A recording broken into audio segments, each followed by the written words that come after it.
Өзін әрден биік санайтын, басқаларды төмен санайтын. Соның сөзі ғана заң, соның сөзі ғана өтімді болу керек болатындай, өзінікін әрдайым дұрыс деп қалған адам. Ол өзімшіл, тәкаппар адам. Жақсылар жақсымын деп айта алмайды, жамандар жақсымын деп айқай алады дейді. Ол пенденің тарапына қарай айтылған сөзде, сол статуста, сол ниетте, сол пейілде 100% дәрежеде қалған әркім өзі біледі, қалай өмір сүрсе де.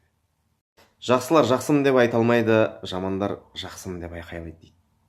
Ол пенденің тарапына қарай айтылған сөзде, сол статуста, сол ниетте, сол пейілде 100% дәрежеде қалған әркім өзі біледі, қалай өмір сүрсе де.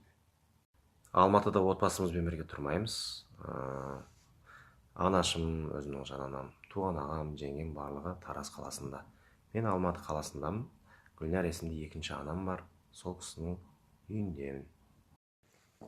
Осындай тілектерден айналасың ғой. Әмин, әмин.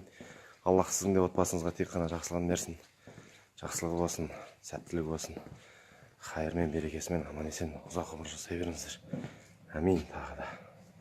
Маған айфон алып бересіз ба? Жауап бермедіңіз ғой дейді. Ауыр ғой мұның. Айфон.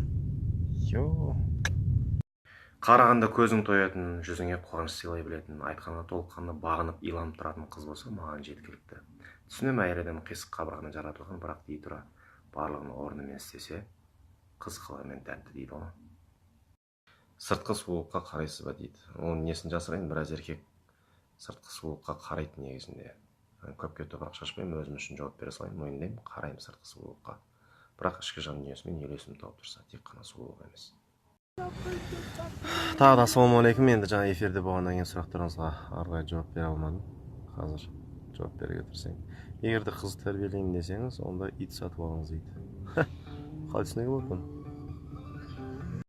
Жаратқан Алла баршамыз әдемі қылып жаратты ғой, енді бірақ дей тұра, мен ең әдемімін, менен асқан адам жоқ, мен красавчикпін деп адам өзін есептейтін болса, онда алдыңғы видеода айтылғандағыдай адам тәкаппарлыққа, өзімшілдікке көшеді.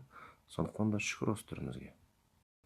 Дұрыс түсінбей қалмаңыздар, алдынан айта кетейін, енді боевик кинолар көбірек ұнайды маған. Андай бір лифт ашылып қалып алдынан бір жаймен шыға келіп, бір мойнына вилка тығып алатын, болмаса көзіне шпилка тығып алатын кинолар болады, бір боевик.